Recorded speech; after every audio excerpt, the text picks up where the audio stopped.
So, this is one of those driving videos I'm going to do. This video is addressing the fact that I think black schools, we need to have a real king of R&B class.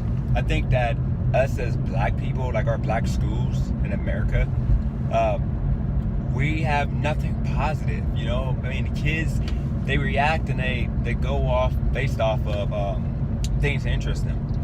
And I think that, you know, due to the fact that there's nothing, you know, in school nowadays that interests these kids go and they use YouTube and other content devices to entertain themselves while at school, okay?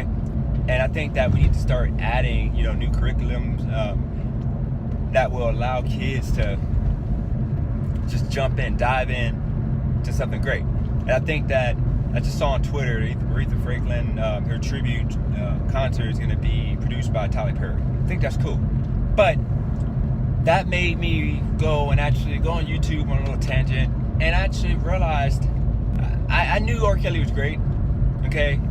And listen, folks, I'm talking about the musician R. Kelly. So I'm not going to go into all the rape allegations, all that stuff. But the musician R. Kelly is amazing. I think he's truly the king of R&B. If you listen to his music, listen to Boyz II Men, Casey and JoJo, Luther Vandross, it makes you prideful and respectful of yourself. It makes you really appreciate the skin you were born in, due to the fact that all you see is negative, which is sad. And you listen to our old music, it makes you, at least for me, I reflect on my younger days when you had positive in a community. You could leave a door unlocked. You know, you had neighbors that you talked to instead of like moving in places, not even talking to your neighbor, not saying, "Hey neighbor, what's going on?" You don't have that anymore. So I was listening to R. Kelly and I was listening to music, and I think truly they need to put an R&B course in every high school, black high school, majority black school. Kids are required to take. I think it would make them respect themselves a lot more, because it's sad the fact that you listen to music, women back years ago respected themselves way more. They didn't allow themselves to do the Netflix and chill, which and all creates single mothers. That's causing the struggle in the black community, because you have a bunch of single mothers without dads in the household to teach their kids right from wrong and how to be a woman, how to be a man. You had to actually, as a man, court women. You know, you had to actually, you loved your woman. It was okay to love. It was okay to fall in love. Now it's like the cliche, especially in the black community in America, is that love makes you corny. Like, if you chase love, you're considered a nice guy in our community. Like, you get no love.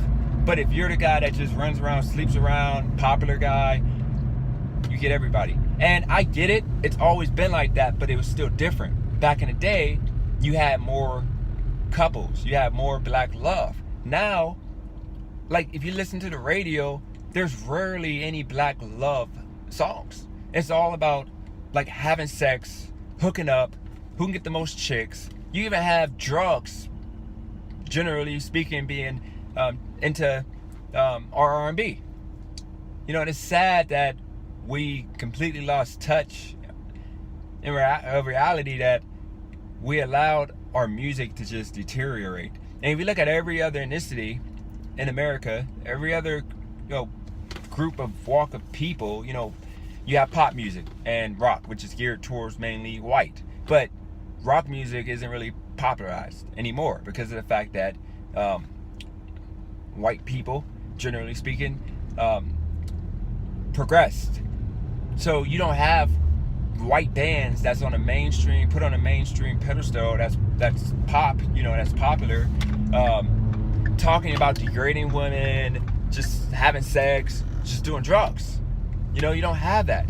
You know, you don't have Indian music. You know, people that are Indian in America, they don't popularize negative music. Look at the pop singers, you know, with these younger white kids. The pop singers don't even talk about doing drugs and having sex with multiple women, and they don't do it. You know why? Because they're gonna get out the favor of white people, and their fan base is only gonna be black, you know, or kids that are allowed to listen to that music. And it's just sad that, you know, what we allowed record labels and what we're developing into, we're backtracking, we're going back deeper. Because as I said before, you go from, in the 80s, you got, you know, love and family building, you know, then you got 90s, which is, I think, an amazing point in time in music. 90s, you know, you got all the hot R&B groups that music is still transcending in 2018. That's still hot. Boyz II Men is still performing. But if you look at the 2000s, there's not really nobody performing. You don't really have Trey Songz regularly performing. You don't have really no R&B singers regularly performing, because there's no like hit songs that are just played like on the regular. You know, like R. Kelly, you still hear his music, even though you have, you know, the whole allegations and all that to kind of downing his musicianship. But whole point of this video is just to hopefully get my peers to wake up and realize that we got to get back to that. We got to get back to loving, because I never lost it. You know, I haven't been really on a date in forever. You know why? Because I refuse to just hook up and sleep around. That ain't in my character. I don't get that. I gotta have something of substance. You know, I don't get turned on by the easy fix. You know, I need more. I need way more than that. You know, I need something, because if we're dating, I see you as a future wife. I mean, I'm at that point. I don't do the whole date for no reason and just, I think it's stupid to go into anything like that. Used to be like that all day, but not anymore. So if you take anything from this video, it's the fact that we need to somehow get like our kids to listen to old R&B music, because they're gonna respect themselves a lot more. You know, they're gonna laugh at the fact that, like, just 20 years ago, to get a woman, a real woman, a beautiful, strong, you know, woman, you had to be set. You had to be right. You know, you had to have your game right.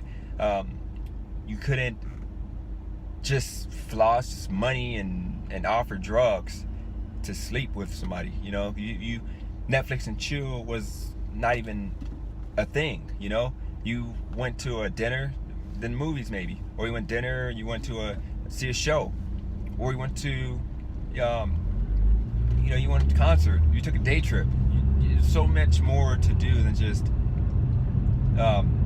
lust, just fuck. And that's all it is now. It's there's no love. And kids think that fucking is love. That's not love, because once you get done fucking, it's over. Like, you don't have any type of connection. So then you move on to the next, and then guess what? You're fucking the next, and then typically, somebody's gonna get pregnant, and they're gonna get pregnant without loving each other, and then you have a kid that is without the father, that's gonna be acting crazy, acting out, because why not? But it's deeper. But this video, it's all about the R&B course that I'm gonna pitch. I'm gonna try to make it happen, even if it's in one school, because I got the blueprint on it. But we got to get people that are, I guess, progressive enough and woke enough, so-called woke enough, to follow along and make it happen with me. But I'm out, people.